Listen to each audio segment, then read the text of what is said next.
To begin with, I just realized the other day, this is our 6th anniversary. So 6 years ago today, yeah. 6 years ago today, we met in a small room in the basement of the library, 6 of us. George was one of them, and we're still going 6 years later. Look how it's changed. Yeah, quite a bit of difference. You know, in the past, we've learned a great deal the last several years about how to go about the things we do, how to run a program like this. It's been real rewarding to have such a loyal following, like all you people. For some reason, it's not picking up. How's that? Oh. It's hard to get out of here. You've got to eat that microphone. It's hard to get out of the contraption. A lot of our success has been due to all the support we've gotten from various other historical entities in town. Can you hear me now, by the way? Almost. Almost? Like the Monroe County History Center, Monroe County Library, WGCL with Jim Inman. He's interviewed us 12 times over 6 years. IU Photo Archives, Cats TV, the Wylie House Museum, the Herald Times, and I'm probably leaving some out even. But we certainly support all that these places do, and it's been a real good partnership with these other organizations, and I'm sure it will be going forward. I should say today my mother's here, Mary Carter, and my wife, Paulette, right here. And I got a couple of cousins in the back there, too, so it's a family affair. And then we got all the old BHS graduates. Must be a dozen of them. So. Well, not just BHS graduates, but the class of '64. But, you know, all of you are counted. Okay, George, you have something to add? My minister of propaganda, George. There we go. Talking about me again. Yeah. Give me the microphone, please. I can get it out of here. Oh, good. This gets better and better. There you go. This just gets better and better. Thank you all for being here today. As usual, we'd like to thank the Legion.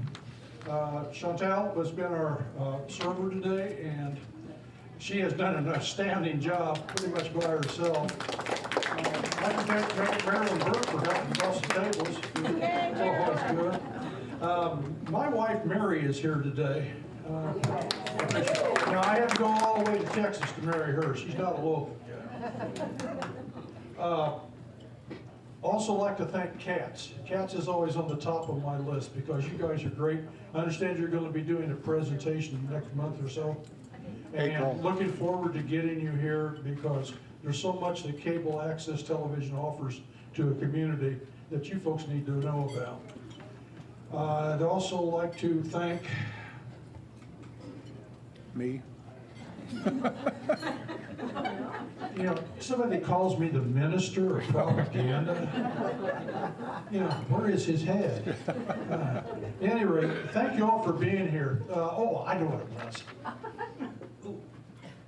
How many of you have not been getting emails from me that are supposed to be getting them?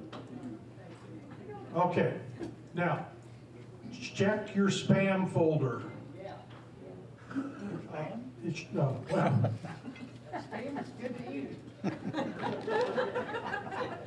I don't get paid for this abuse. It's really a pleasure seeing you all. Happy birthday to us, 6 years old. And looking forward to another 6 or more years. You all have a pleasant day. Thank you. What's that? My calendar? Oh, Here.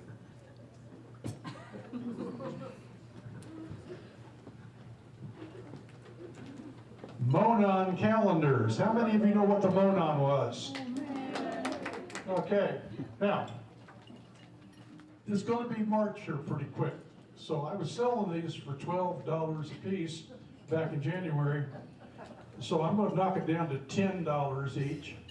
We'll take cash, credit cards, small children, whatever you've got to offer. Whatever we can barter out here. But this is, I brought 4 of them today. So don't fight over them. If you want them, I can get more. But $10 each? Sound fair? All right. Thank you so much. after December, they'll be free. Yeah, the price is going to keep going down. I have a feeling. Except for you, Clay. Here's a lineup of our programs going forward.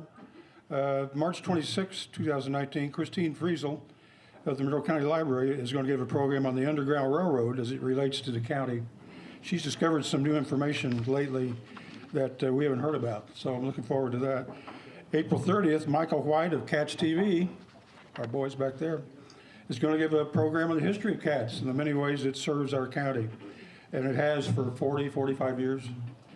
May 28th, local historian and author Dr. James Capshew will give a program on the life of Herman B. Wells.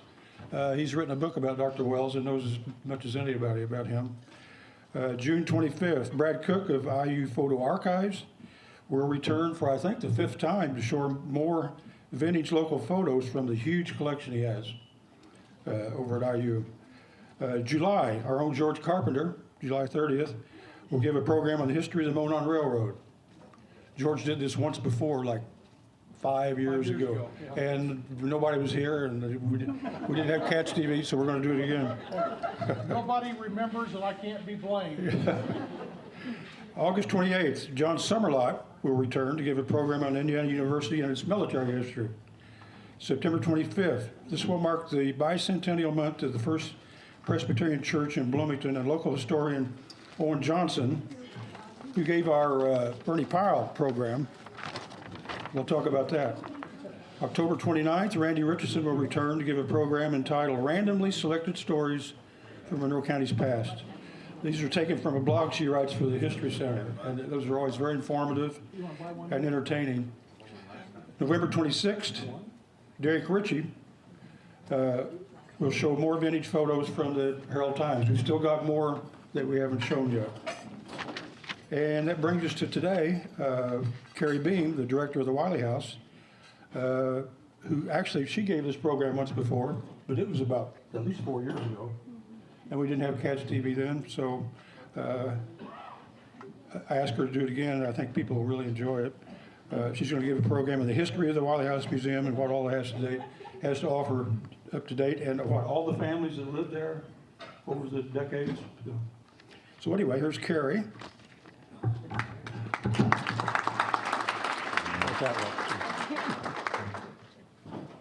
Well, hi everyone. I'm just so pleased to be here, and happy birthday to the History Club. I was here several years ago, and it was a lot of fun, and I'm really just delighted to be invited back, so thank you. And I see a lot of familiar faces, a lot of people that I have learned from, and I know this club is a wealth of knowledge. So I do hope that if you have questions or comments that can inform this presentation or inform me, please do shout it out, and I'll stay afterwards for questions as well. So have most of you been to the Wylie House? Can I see? Yeah. Yeah, so you're familiar with the Wylie House. It is my great honor to be the director there. It's such a beautiful space, such a vibrant space. Today I want to talk a little bit about what I've talked about in the past, but hopefully bring to light some new players. We often talk about President Wylie, the first president of IU, and his cousin Theophilus, who was also an amazing professor and husband and scientist and artist. Less often we talk about the other people who lived in the house. So I want to highlight some of them today as well. So this is Wylie House in about the 1950s, about the time that it transferred ownership from a couple, private ownership, the Hershey's, Professor Hershey and his wife. Professor Hershey had passed away, and IU purchased the home. So today, the house is owned and operated by IU Libraries. So I'm actually a librarian, not a historian, learning as I go. It's run by IU Libraries because there's an archival collection there related to the families. And IU Archives is part of IU Libraries, and that's what my training is in, is archives. As part of Indiana University and the library, our primary mission is to actively support and contribute to the teaching and research mission of the university. And of course, also to preserve and interpret the museum's history for the campus, local community, and visitors. So if, for example, you've ever wondered why you haven't seen a lot of advertisement for Wylie House, this is why, because our primary audience really is the curriculum.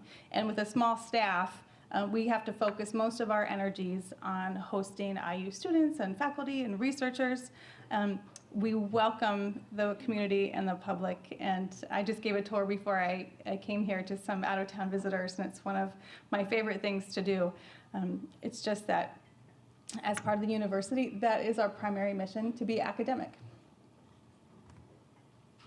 So I thought I'd do a little review. Wylie House is 185 years old.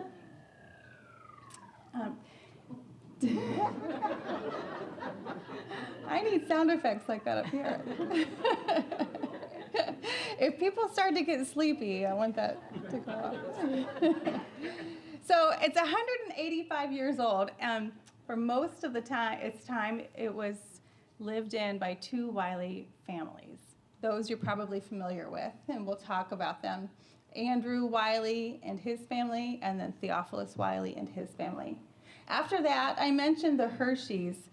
Professor Hershey was a political scientist, and his wife, Lillian, I believe is her name, lived in the house for quite a while, and of course they updated the house and modernized it. Mrs. Hershey was a widow, though, and the house was beginning to come into disrepair. And I think probably some of you who grew up here may remember it in that state. And so Herman B. Wells, who has done so many wonderful things for Indiana University, was instrumental in encouraging the trustees of IU to purchase the home from Mrs. Hershey. They did that, and she lived in the home for a few more years before IU took possession of it. And they didn't do a restoration immediately. IU Press moved into the space. So IU Press also stacked a whole bunch of books in the house and messed up one of our floors. But other than that, I think it was a really great space use. After several years, IU invested in a restoration. And so the idea was to take the house back to its 1835 state. And as you can imagine, this was quite a big project. It lasted about 4.5 years. So from 1961 to 1965. Immediately after, in 1966, it did become a museum. It was open to the public. It was by appointment only, though. And so over time, the museum has grown in its interpretation and its access. So it went from being a pretty empty house to its current state, which is a very full house, full of Wylie artifacts that have been handed down through descendants, full of furnishings, painted. It's a wonderful space, and it's open Tuesday through Saturday.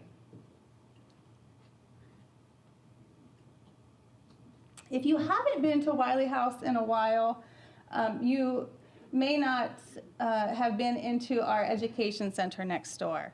So the education center, it looks like a barn. It actually is a 19th century barn. So I encourage you to stop by sometime. You're welcome. This is a public space as well. It's wrapped in modern siding, but inside is a 19th century barn that was moved from the western part of the county. And then it was modernized for us, for offices and for education space. So IU classes actually meet in there, and students and professors showcase artwork in there and do presentations as well.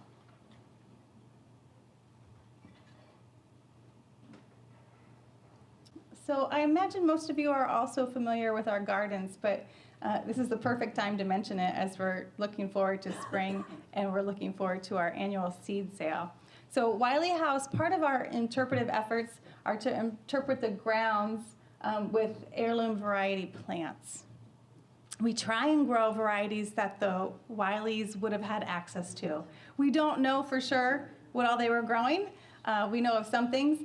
but not everything. So most of what we grow, though, is of the time period.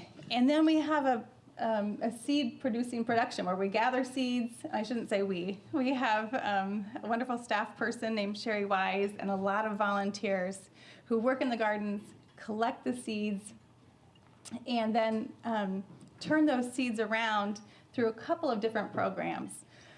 We have an annual seed sale, which is actually this Saturday. So if you're planning your garden for the spring, it's a good time to come out. And we all know these heirloom varieties are really hardy, right? They have been handed down over time. They're acclimated to this area, and they thrive in these conditions here in Bloomington. And then we also have a seed library. So if you just want to try your hand at growing some plants, you can check out a packet of seeds for free. We have you sign it out like you would sign out a book. And then we give you a little bit of information on how to grow the plant and then gather and harvest the seeds. The idea is that at the end of the season next fall, you would bring back some seeds to us, check them back in. And if you don't, it's okay. But by doing that, we are doing a few things. We're trying to teach people how to collect their own seeds so they can grow their own gardens and share amongst our community these wonderful varieties that are becoming susceptible to extinction, actually, and many have. So we're trying to grow these heirloom varieties, spread them throughout the community, and the seed library is one way to do that.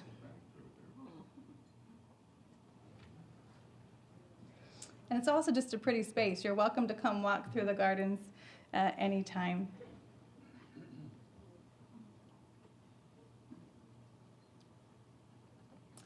So another part of the museum, of course, is our object collections. And I mentioned that the museum holds a large number of Wylie family artifacts. So that includes furniture, decorative pieces, textiles. These come to us through descendants. So we are really fortunate that the Wylie family members over time have come to visit, have shared what's been passed down to them with us. And that continues to happen, actually. We continue to get things from the descendants.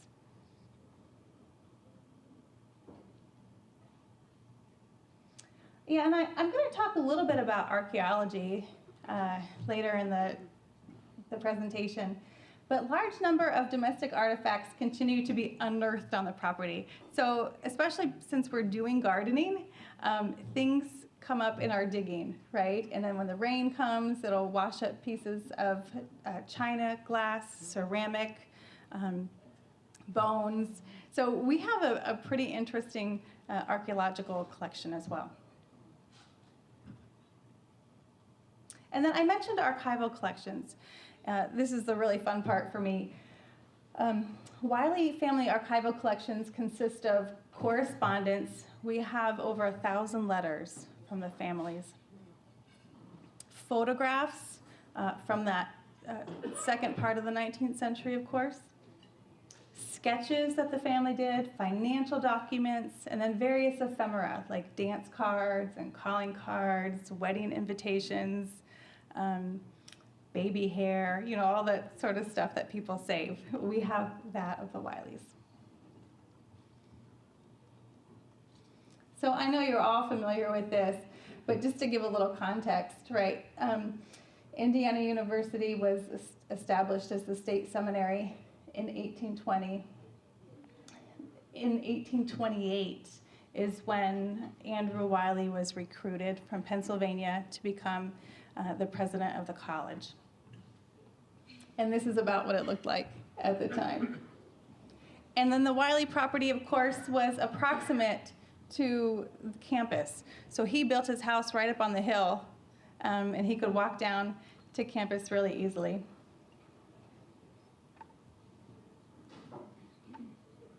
So here he is, and then next to him is Margaret.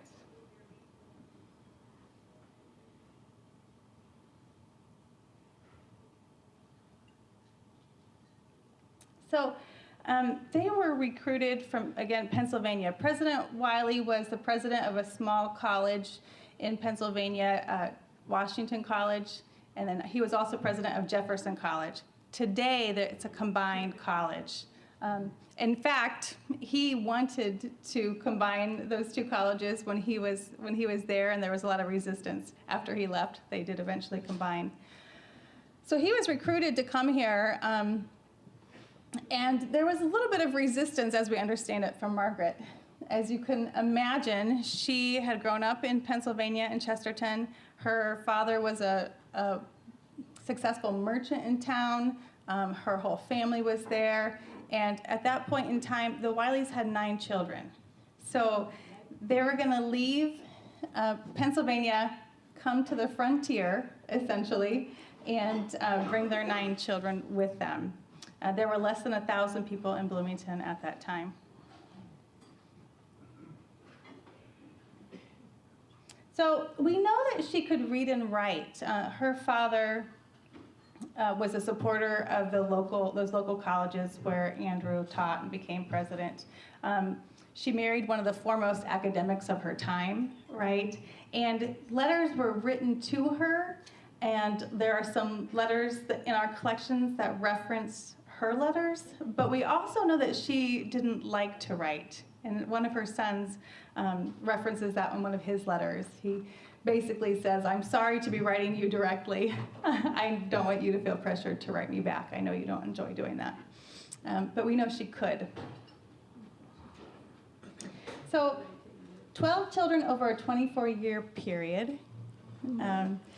If she was nursing 1 to 2 years, each of those children, as was common, it means she was a really busy woman. And interestingly, all 12 of her children survived childhood. So, as we all know, the 19th century was not easy for babies and young children, right? So many died. And in fact, in the Theophilus Wylie family, we see many young children pass away. Margaret's all lived. So 12 out of 12 survived their childhood. We credit her with that. We credit her with that because our archival evidence points to the fact that she was a pretty good family nurse. She is called upon by another family in town when they have a sick child. We know that she washes the house regularly. She washes the walls and the baseboards. We have another letter that references the fact that she is the one who wants to be in charge of all the dishwashing. So it sort of tells us that hygiene was important in their family, and we imagine that played a big role in those children's health.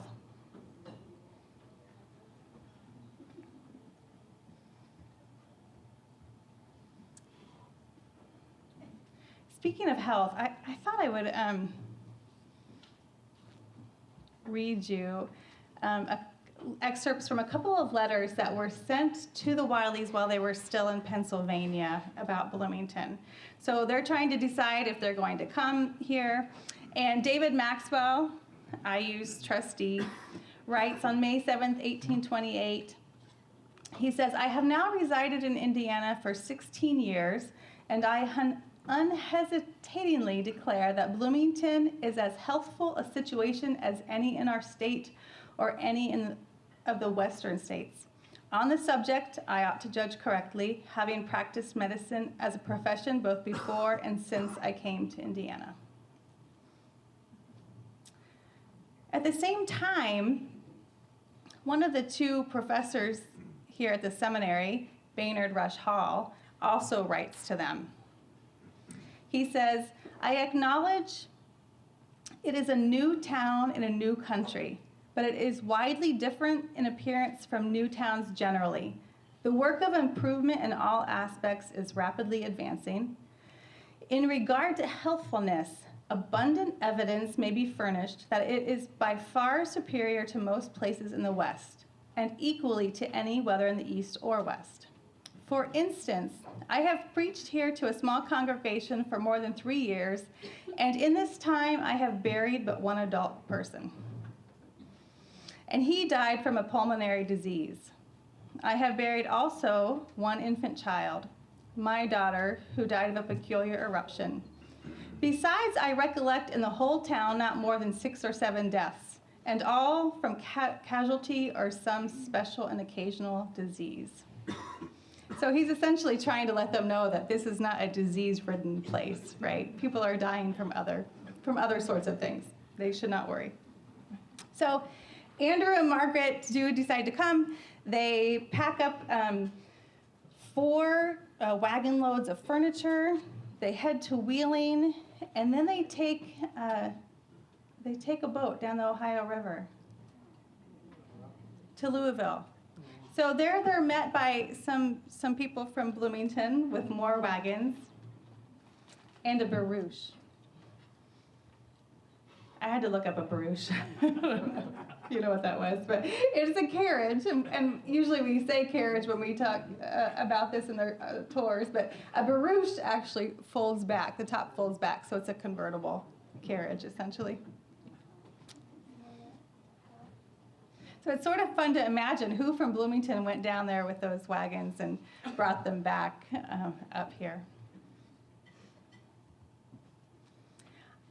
I won't talk a lot about the children, but it's kind of fun, at least for me, and I hope for you, to think about all these children growing up in Bloomington, and their names, those they marry, in particular, will be familiar to you, I think, who the girls marry.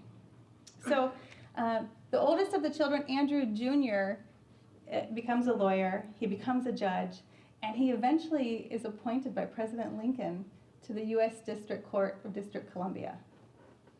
Sort of fun. I said that the children live to adulthood. The unfortunate thing is once they begin to leave home, they begin to die. So they've left Margaret's care and they get sick. And so you'll see several of the boys die at a young age. So William is the first. Andrew and then William both go to IU. In his senior year, though, William dies of typhoid, and it's just before they move into the Wylie house. And at that time, the Wylies are renting a home, we believe, really close to the campus. Their daughter, Mary Ann, marries a Dodds, so Dr. James Finley Dodds. They have 9 children, one of whom enlists in the Civil War and dies there. And then Mary Ann and James, I should say, they die within 2 days of each other in 1886. And a double funeral takes place, and they're buried together in a single grave in Rose Hill Cemetery.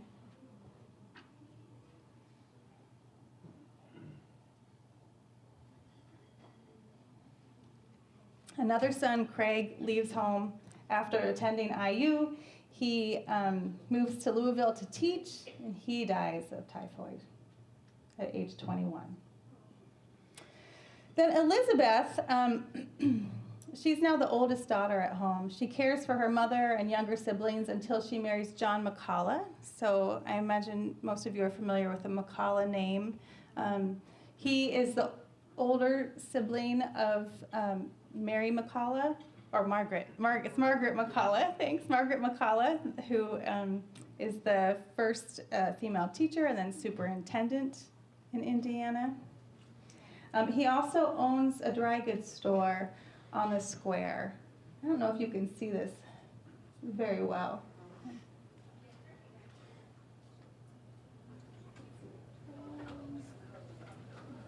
Right here. So what you're looking at here is on the right, College Avenue, and then on the bottom here is Kirkwood or 5th Street. So the McCullough Dry Goods store is on the west side of the square. He owns that with Reddick Wylie, one of the other sons of Andrew and Margaret. We'll see. And then John is the 6th child. He becomes a practicing doctor in Richmond, Indiana. He moves away. He marries a Quaker, which is kind of a big deal. The family's not happy about that. She's not a Presbyterian. They marry, though, and then he dies young as well. He dies at age 32 of tuberculosis.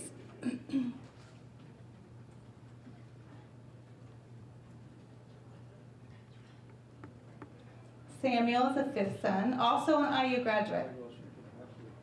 He went to Cincinnati after law school, And he also died shortly thereafter of typhoid fever at age 25. I know, we're losing them fast. Margaret, or Maggie, is the 8th child. Maggie marries a gentleman named Samuel Martin, and together they traveled to China as missionaries in the 1850s. And they raised 7 children. Oh, I'm sorry about that. I don't know where that went. But his brother, William Martin, becomes a pretty well-known missionary in China and stays there and begins a university. We have several letters from Maggie during their time in China, so it's an interesting view into missionary life in the 1850s and a Midwestern woman's perspective on this very different culture of hers than hers. Irene marries Joseph Bell of Wheeling, Virginia, and Andrew married Maggie and Irene to their husbands in a double wedding ceremony in the Wylie House on May 17, 1849. So the next time you're in the Wylie House and you're going through the parlor, you can imagine a double wedding in that space.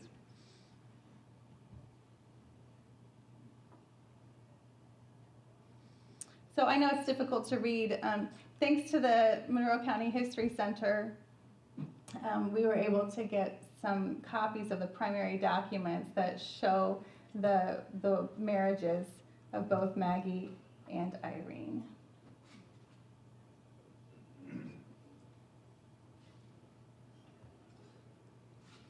So we're not done. There's still 3 more kids.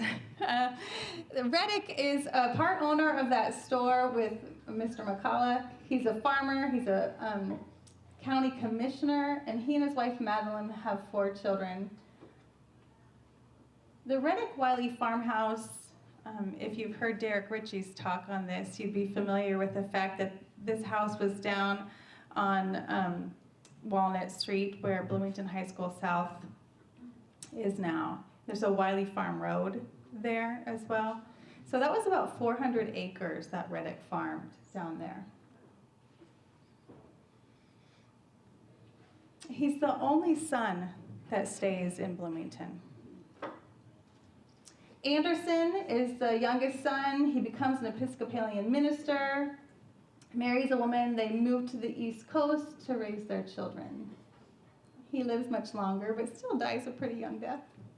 And then finally, Jane, quite likely she was the only one born in the Wylie house, right after they moved in, we believe. She never married, but was a trained pianist, traveling to get some education, but also to teach. And she dies early as well, age 29. We don't have pictures of these children, of course, because this was early 19th century. There is a picture of Andrew Jr. because he becomes a judge that exists. The others we don't. We do have letters, though, and their personalities really do come through. And those letters, I should mention, the Wylie letters, many of them have been transcribed and are available through our website.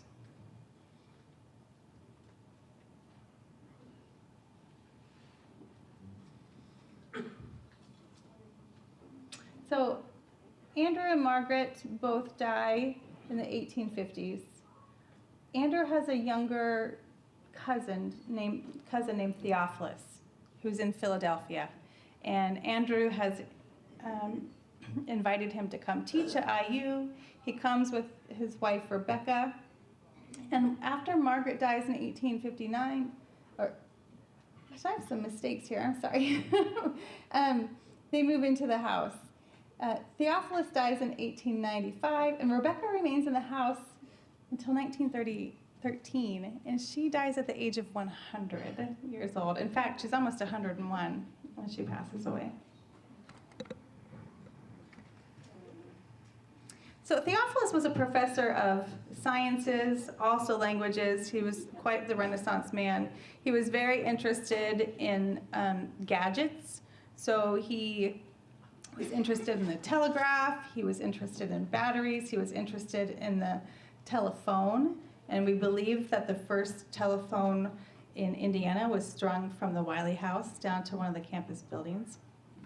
He also had a camera. So the fact that he had a camera this early period of time when when it wasn't common for families to have a camera, allowed us to capture some photos of the Wylies.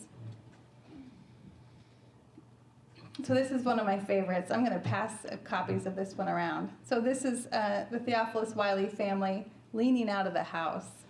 This is about 1872, we think.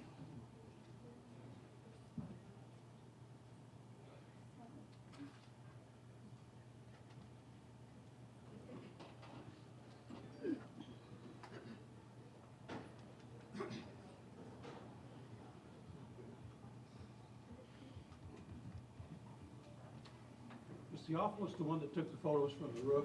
Yes. That's what I was thinking. Yes.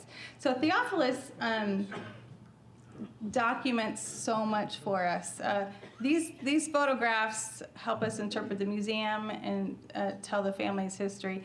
And Michael's referring to the fact that he took some photographs from the top of the museum.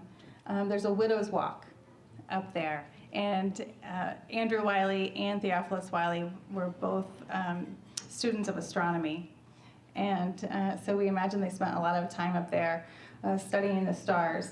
And then he took photographs, and I actually have a couple of copies of those. I'll send. That's the one, if you remember, Yeah. Derek and Carol Krause tried to get then and now photos of and they got pretty much the exact spots. Yeah. But anyway, I was afraid when I got up there because I'm afraid of heights. So I was sitting down and she was standing behind me, probably in high heels, Carrie, just to make me feel better. No, I'm afraid of heights too. I mean, the railing on the side's only about this tall. Yeah, that's why we don't take people up there. So there's this gorgeous widow's walk this up on top of the roof, and we don't generally take the public up there because it's not super safe. It's got a copper roof, so it's a little slippery, and it's got a low railing. And so, yeah, if you're afraid of heights, it's not a good place to be. But it's pretty fascinating. And you can imagine when President Wylie built the house, you know, he had a farm. It was 25 acres of farmland. And so he was able to look out over his farm. He would have been able to see down to campus really easily, and also downtown to the courthouse. So it would have given him a fantastic view. I've seen another view of that somewhere shooting north toward the old courthouse. And you could make out Central School. Yeah, that copy's going this way, so you guys will have to pass them. But yeah, yeah, you can. The one shows 2nd Street right there. Yes. What became 2nd Street. Yeah, and those are taken from the roof of, I think, about 1870s. And you'll notice by then things are really beginning to develop, but it's still really rural. We're still considered, 2nd Street's still considered the countryside in Bloomington.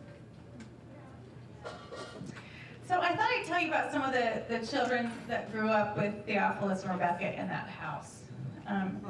If we think about it, it wasn't that long ago that they were there. So they had 8 children, 3 of whom die, unfortunately. 2 die as really young children. But Louisa there on the left, her name's Lou, often referred to as Lou in the letters. Margaret or Maggie. And then these boys, Dory, Toff, and Brown. One of their sons, Richard, dies. He's enlisted as a Union soldier with Samuel. I mentioned one of the Andrew Wylie daughters had a son who died during the Civil War. Samuel was friends with Theophilus and Rebecca's son, Dick, and they both enlist together. And they die days apart, actually, and they both die from illness.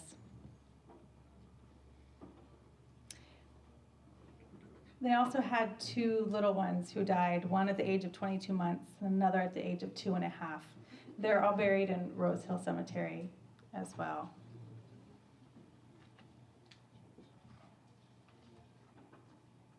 So here's Lou and Maggie. They've grown up a little bit. Lou attends IU. Maggie attends a seminary in Oxford, Ohio. And Louisa actually graduates in 1871. She later teaches mathematics. She moves to the University of Missouri for a short while. And a large portion of our collections come from descendants of Louisa. She was a prolific letter writer, and she also she encouraged others, or sometimes it seems like she guilted them into writing her often. And so we have a lot of letters, correspondence between her and others. So her perspective dominates a lot of our narrative at the Wylie House, actually. And then on the right is, again, Maggie.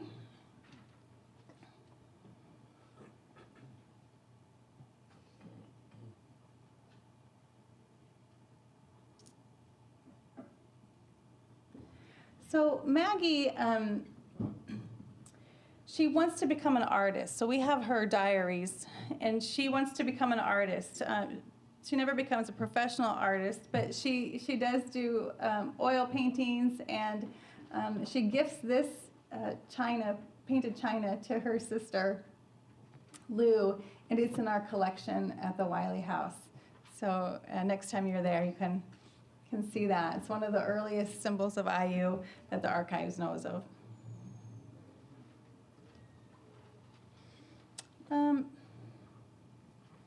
So this is Maggie again.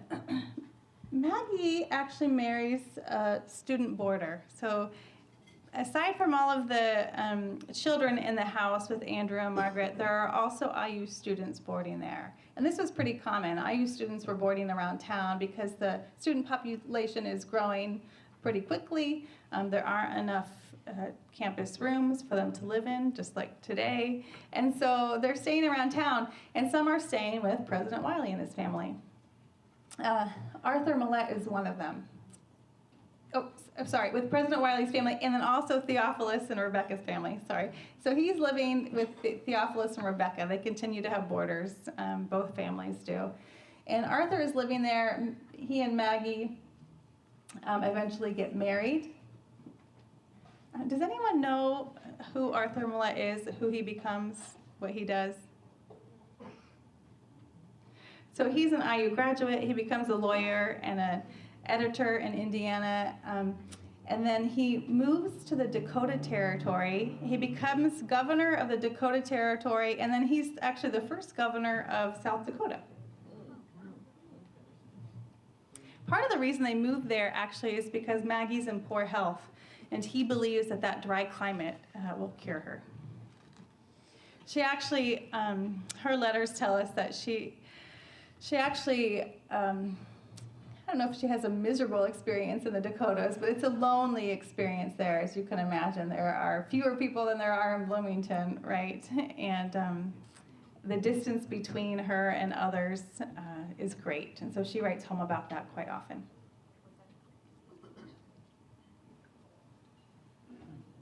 So this is Maggie again, the other sister, Lou again, the other sister.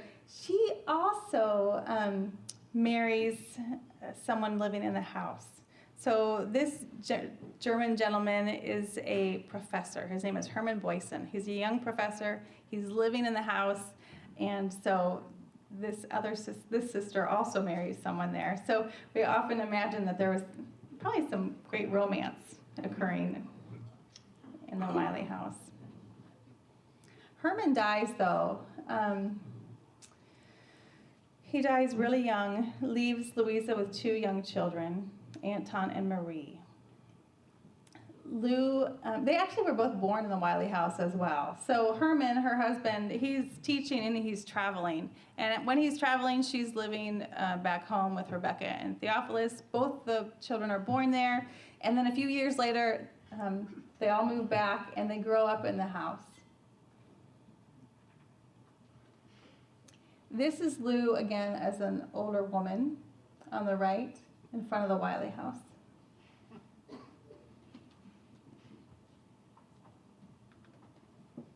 So the last slide mentioned that lots of grandchildren grew up in the house. And so in addition to Louisa's children, Rebecca and Theophilus have a son named Samuel. He's one of those little guys in that first picture with the curly ringlets. He marries a woman with a great name. Her name's Seabrook. They have 4 children, actually, and he dies young. So he actually dies in the Wylie house. He comes home with 3 of his children for the summer. He's a teacher. He comes home to visit, and while he's here, he dies of Bright's disease. So he dies of Bright's disease, and Seabrook is out in Pennsylvania. Their oldest son, Theo, appears to have some kind of learning challenges, and so she's always seeking special schooling for him. And she's also working in these schools to pay for his room and board and his education.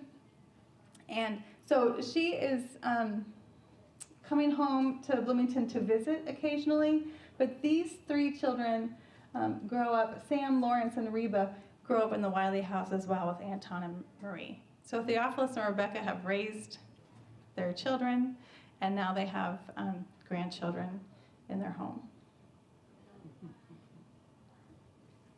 Plus student boarders still. But Theophilus and Rebecca seem to really love being grandparents and love raising children. There's a lot of warmth in their letters. They delight in the grandchildren. You can see here, I pulled a quote. After Louisa's husband, Herman, dies, Rebecca says, "One thing you have to comfort you, and that is you and your dear children will always have a home as long as we have one.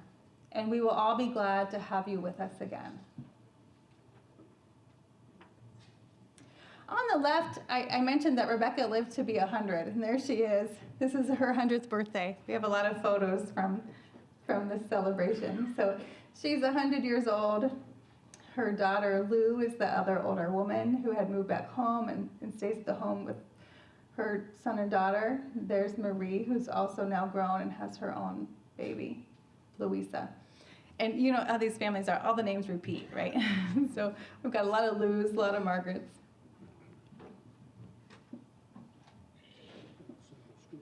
Here are those 5 grandchildren that grew up in the house. If you are familiar with that limestone wall, the retaining wall in front of the Wylie house, this is that wall, and there they are out front of the wall. Anton, Reba, Marie, Lawrence.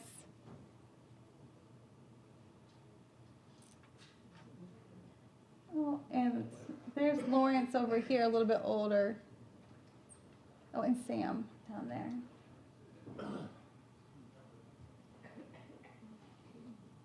So we have the grandchildren, we have Lou, the mother, the daughter who's moved back home, living in the house, the students still boarding in the house, and then we also have Aunt Emma living in the house. And as is not uncommon, unwed sisters, adult sisters, live with family, extended family, right? Aunt Emma is no different. And Aunt Emma is not the first. Margaret had sisters who came to live at the Wylie house when Margaret and Andrew lived there. One of Emma and Rebecca's other sisters lived there, but Emma lives there for a while. She lives there for 4 years. And also living in the house is Elizabeth Breckenridge.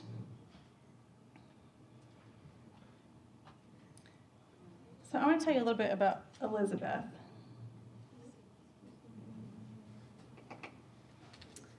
Elizabeth Breckenridge, or Lizzie as she was known by the Wylie family, worked from the age of 13 to 67 in the Wylie home.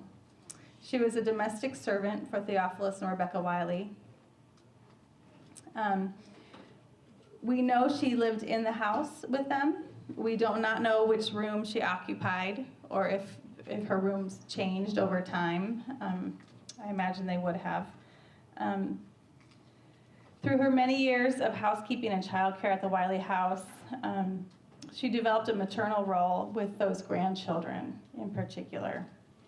She was a caretaker for Seabrook's children, and she was purported to be one of the only ones who could comfort one of the boys, Anton.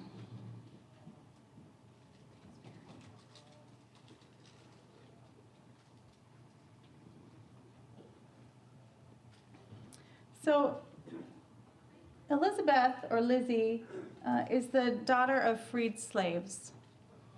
And the Edmund and Hannah, and they're in Bedford. And eventually, Lizzie's mother, Hannah, moves to Bloomington. We don't know what happens to her father. Hannah moves to Bloomington, remarries. She purchases some land in Bloomington. Not long after her move here, Lizzie moves into the Theophilus and Rebecca Wylie house. We don't know how that transpired, if she was encouraged to get a job, or if they were looking for help, but she ends up in that home. And I'm going to mention an upcoming program with Christine Friesel of the Monroe County Public Library. It's called What About Hannah? And there are some flyers up here. So again, Hannah is Lizzie's mom, Hannah McCaw. And Christine recently discovered a reference to Hannah as being part of the Underground Railroad. And so with Christine's, not with her help, I've been helping her a little bit, with her fortitude and her great research skills, she's been really delving into Hannah's life, which has allowed us to focus more on Lizzie again. We knew quite a bit about her for an African American woman in the 19th century in Bloomington. We knew a lot, but we're learning more over time. So one of the things we know is that she could read and write, and she also knew astronomy as well. And apparently Theophilus taught her all of those skills. So there are letter references to Lizzie. They're almost all really warm. There's one from 1897. One of the daughters is writing home. I suppose that Lizzie holds the fort down. She has been worth her weight in gold to that family. Oops, I want to go back here. Another, as her health begins to wane in her old age, there are many letters home from the adult children of the Wylies. Here's an excerpt from one. Yesterday I received your letter telling me about poor Lizzie. It will not seem like home to me if I cannot see her, queen of the kitchen, and hear the house shake when she walked. Poor old Lizzie, I think if anyone gets to heaven, she will. Think of her 50 years of toil, how faithful she was. And I fear that sometimes we might have helped to bear her burden and make things easier for her when we did not.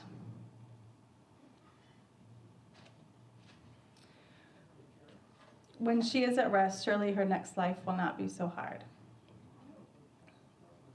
So while the references are often warm, she was a domestic servant, right? And so she was toiling for this family.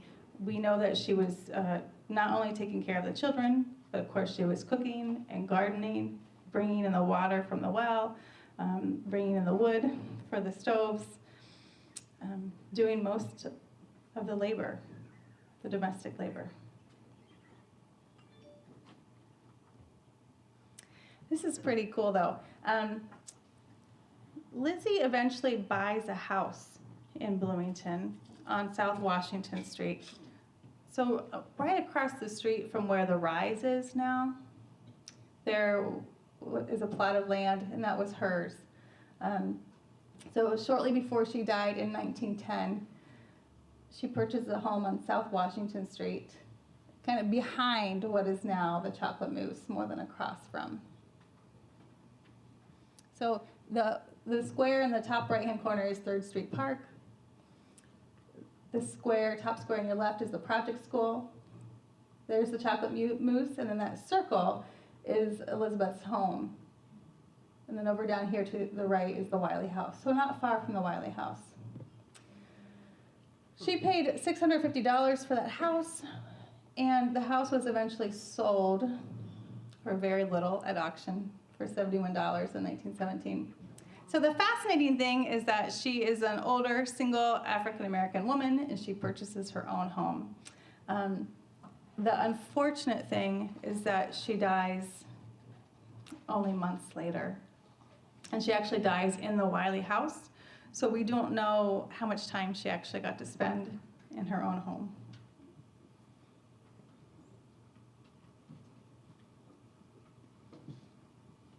So I want to talk a little bit about some of the students.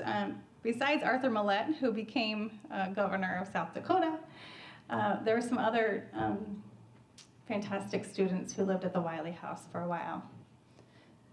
So this is Harvey Young. Harvey Young was the first African-American student to attend IU. He was not the first graduate, so nothing's named after him, but he was the first student to attend IU. And he lived in the Wylie House when he was here. Theophilus Wylie, in a journal entry dated August 20th, 1882, when Harvey comes, says, Harvey Young, graduate of Indianapolis High School, came last Thursday intending to enter the freshman class. He is well recommended, has a good appearance, intelligent and neat, will be a pioneer colored student in the college. Hope he will do well. And then what you're seeing on the right are a couple of newspaper articles from the Bloomington Telephone. The one on the left refers to his entrance into the college, and the one on the right refers to the fact that he is, I'm not going to get the society right, he is, hold on, he has been elected an associate orator. Oh, it doesn't mention the name of the association, but it is a speaking, I shouldn't say club, it's like a debate club, oratory club, and he is elected as an officer in that. We don't know what happens to Harvey Young, actually. So he leaves the university without graduating. We know he does well in his first couple of semesters. We can see his grades, his marks. He does well, but he eventually leaves. He ends up in California, as far as we know. It looks like he farms when he's there, and that's the last we hear of Harvey. But he did live in the Wylie House.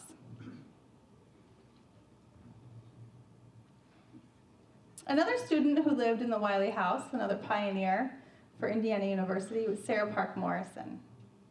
So she's the first woman student and the first woman to become a member of the faculty at IU.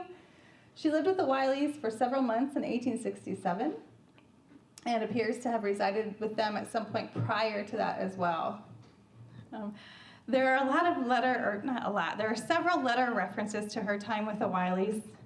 They're not flattering, so I didn't pull them out. They seem to not have a good relationship. I don't know if that's because the Wylies have daughters of about the same age and they just don't get along, but yeah, they don't enjoy her company when she's there, unfortunately. But they did house her.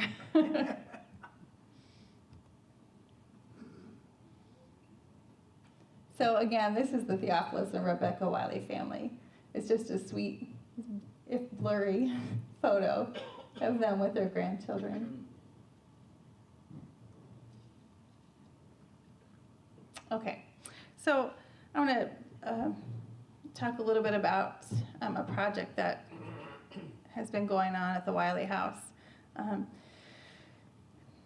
A year and a half ago, the Wylie House received a grant from the IU Bicentennial Office. And in collaboration with IU's Glenn Black Lab, this grant allowed us to begin some archaeological investigation on the property.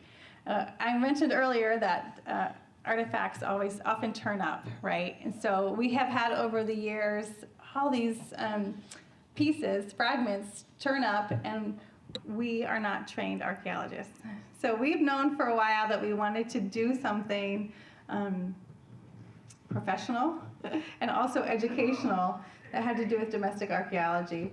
And Glenn Black Lab stepped in, and we wrote this grant, and the idea of the grant was to look for some specific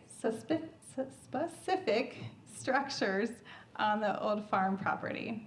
And there were a lot to choose from. And I'm going to pass around a map of the property to show you that there were, of course, outhouses. There was a smokehouse. There was an ice house. There was the carriage house. There was the chicken coop. And there were all sorts of, in the well, all sorts of spaces that we could have looked for. But what was most interesting to us, and what we believe to be the most accessible, were what the Wylies called their pits. And they're essentially subterranean cold frame hot houses. So for overwintering plants. So when Theophilus and Rebecca move into the house, they've sold off a lot of that property. So Andrew and Margaret had that big farm, 25 acres. Theophilus and Rebecca have sold it off, most of it off. They have 5 acres. The train is now coming to Bloomington, right? So they don't have to be subsistent farmers any longer. They can get what they need, and they can do this leisurely gardening. So they can play with flowers. They don't have to feed themselves, and that's what they do. And they have these pits so that they can begin to start their flowers early and overwinter some of their more ornamental flowers. So that's what we decided we would look for. Remnants of those pits. Did you not find a fruit and vegetable cellar? I mean, in addition to this, was there a cellar? Yeah, onions and potatoes. They actually had a cellar under their house. Yeah. So they had a cellar basement, and they had a pantry. Yeah. So then and they had the ice house as well. Yeah. They had lots of spaces. Yeah. Is that basement accessible now? The basement is accessible. Yeah. It's not that exciting, but it's down there. Yeah. Yeah. The basement actually extends throughout the house. The whole length of the house. Yeah. So let me show you some of the archival evidence related to these pits that we decided to look for. The first is this memory map over here on your right, and I brought a copy. I'm going to send it around.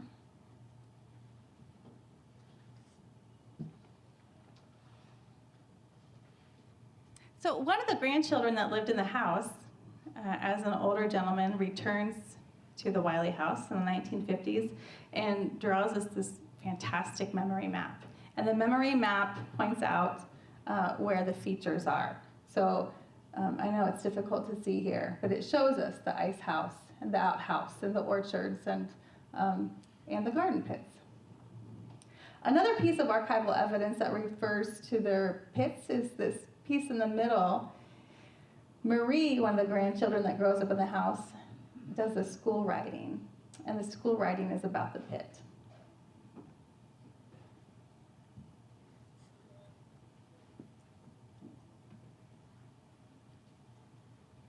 And then finally, on the left, is correspondence. So in the letters, the Wylies, the Wylie women in particular, are writing about going down into the pit, getting the roses out of the pit, providing other women in town who are getting married with flowers in the winter for their wedding ceremonies.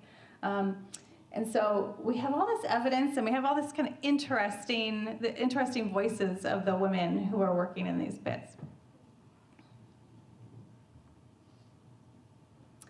And on this map that I'm passing around, the grandson also drew a close-up, for lack of a better word right now, of these pits. And so he draws this side view and this top view, and we can see that these garden pits are a good size. So they're 6 feet deep, they're 6 feet wide. They actually have steps that go down into them, and they have shelving in there. So these were pretty formidable spaces. They were lined with bricks. So we think we can find some evidence of them. And you can see also in this close-up perspective the glass sashes that lie over top.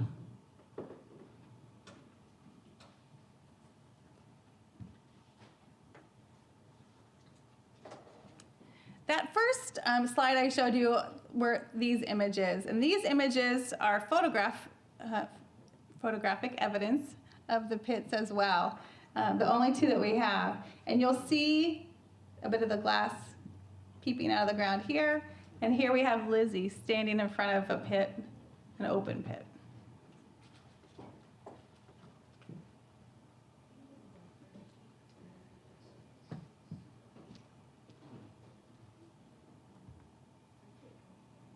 Some of the flowers that they refer to: pansy, rose, primroses, geraniums, smilax.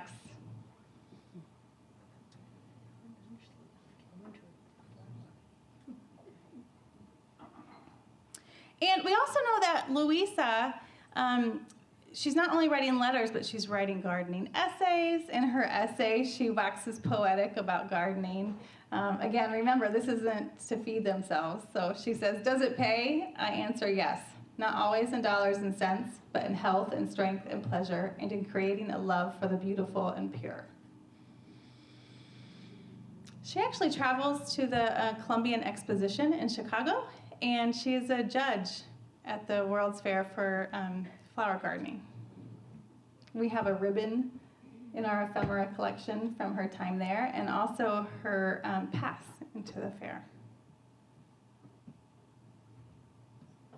Okay, so this is what it looks like when you tear up the front yard to do archaeological excavation. IU students came out last summer for a month-long field school, and this is the first campus field school that IU has ever conducted, and we hope it's not the last. We're really hoping it serves as a model for other locations on campus. So this class of students spent 4 weeks, every weekday, all day, out in the front yard, beginning to search for these garden pits. Not only did they use our archaeological evidence, but they used some high-tech, I'm not going to get the words right, high-tech equipment. I usually do this part of the presentation with an archaeologist who can talk about all the different types of radar and things that they used, magnetometry. But they combined the two together, our archival evidence, with this new technology to locate the pits. There wasn't a really clear return on the technological evidence. We could see some disturbances in about the area where the grandson noted the pits on the map, and so that's where they began.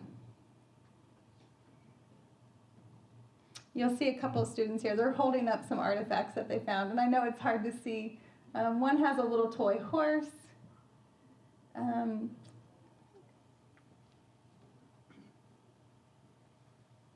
I think the other has a button. And then down here on the left, you're seeing one of them, and what they're showing us here is that they've actually begun to find the outline of the structure. So I imagined when they began digging for these that we would find, I don't know, the intact structure. I imagined that there would be glass tops and there would be wood shelving, and of course, that's not what they found. They got really excited when they found a change in color in the soil and wanted to show me that they found it. That's not what I imagined, but they were really excited. And so you can see maybe you can see the different colored soil. That's the outline of one of the pits. Of course, that wasn't discovered till the last week. Yeah. So the other thing I learned is that, of course, we all know that archaeologists are really careful, right? And you only turn up a little bit at a time. You go a couple of centimeters at a time. And that holds true even when you find something. You don't just start digging. I really wanted them to start just shoveling out the middle of that to see what we could find. I imagined that there would be old pots and maybe even some biological evidence, some seeds or something. But it pretty much stayed like that. The end of the final week came, and they had to fill it back in. So all they discovered, I shouldn't say all, it's pretty exciting to discover this feature. So we know for sure that at least one of them is there. We didn't find a second one. We found one. And glass pieces were found, parts of pots were found. So it confirms for us that this is where one of them was. And it will afford us the opportunity for another field school to come back someday and dig in this spot again. What causes the discoloration in the dirt? So the discoloration in the dirt is partly the brick outline and then the fill. So fill was brought in, so that fill dirt is a different color than what was around the outline. And also there was a lot of brick discovered in that area. So that class actually led then to a second class. So in the fall at IU, other students took all of those artifacts that were discovered, all those pieces of brick, the buttons that were found, the broken pieces of pottery and glass, and they then washed it, measured it, cataloged it, they're processing it.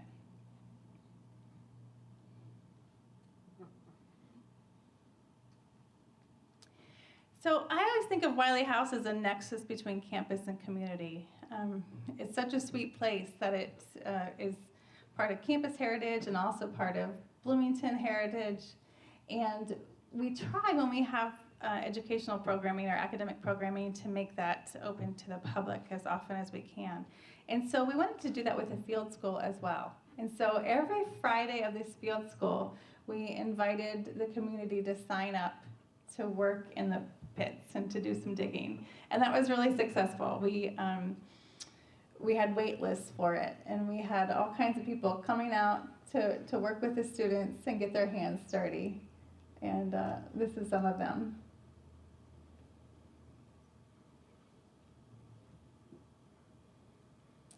So there are all kinds of things happening at Wylie House all the time. Concerts performed by IU students, exhibits. We have a quilt exhibit coming up. For those of you who are familiar with the Indiana Heritage Quilt Show, every year we do a satellite exhibit, and so that's coming up on Saturday the 9th. This Saturday we have our annual seed sale that I mentioned earlier. And so here are listed a few of those. The seed sale, the quilt show. On top, this is a faculty exhibit by Laura Post. She's a lecturer in the School of Art and Architecture. She also has an IU Bicentennial grant, and this is really fascinating, she's using invasive and native plants from the area to create large-scale portraits. So what she's doing is taking these plants, primarily invasive plants, and turning them into paper. And so once she has the paper, then she uses the paper to create huge portraits. And so she's going to be exhibiting at the Wylie House. Her portraits are of people associated with IU and with biology or agriculture. So at the Wylie House, she is doing portraits of Louisa, as well as Lizzie Breckenridge. So those are going up actually today, and the exhibit opens on Friday. And then we always have parlor concerts. So keep your eye out for those. They tend to get scheduled a few weeks in advance, not months in advance, unfortunately. So you have to check our website for that. But they're free, and they are a delightful experience. As we all know, the School of Music students are incredibly talented. And that's it.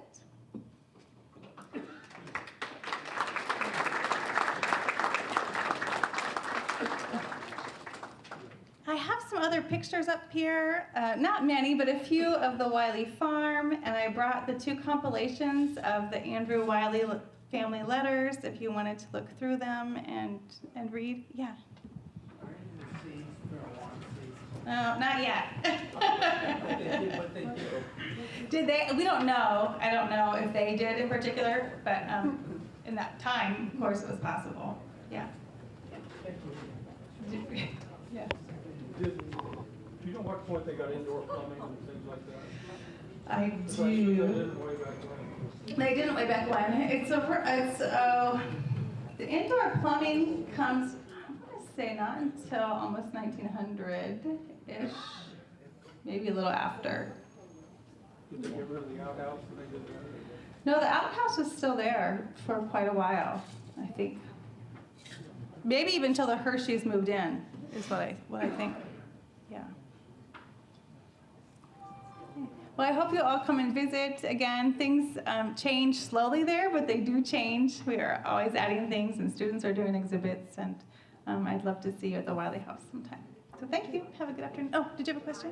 What are the hours? Oh, the hours are 10 a.m. to 2 p.m. Yeah. Yeah. Oh, parking. Oh, hey, that's great. That is the hardest thing about the Wylie House, right? It's such an easy place to drive by. There's not an easy place to turn into park. But we just got 3 new parking spaces. which is huge. Unheard of as part of the university. So the best place to park is, well, first of all, the parking out on 2nd Street right in front of the museum is free 2-hour parking. So if you can get a spot there, that's fantastic. On Saturdays, all that neighborhood zone parking, we can all park in anywhere in town. But behind the museum and the education center, there are several spots now. So it's along the alley. There's an alley that runs between Grant and Lincoln, and it goes behind the museum and behind the education center. And there are a few gravel spots, but now right behind the education center, there are a few concrete pad spots. Yeah, it's amazing. Yeah. So you say the archaeologists will return at some point? Yeah, that's the hope, is that the archaeologists will return. They'll be able to go directly into that space, do a little more excavation. They also hope to locate some of the other outbuildings at some point. Yeah. Okay, thanks, Michael. Thanks, Joe.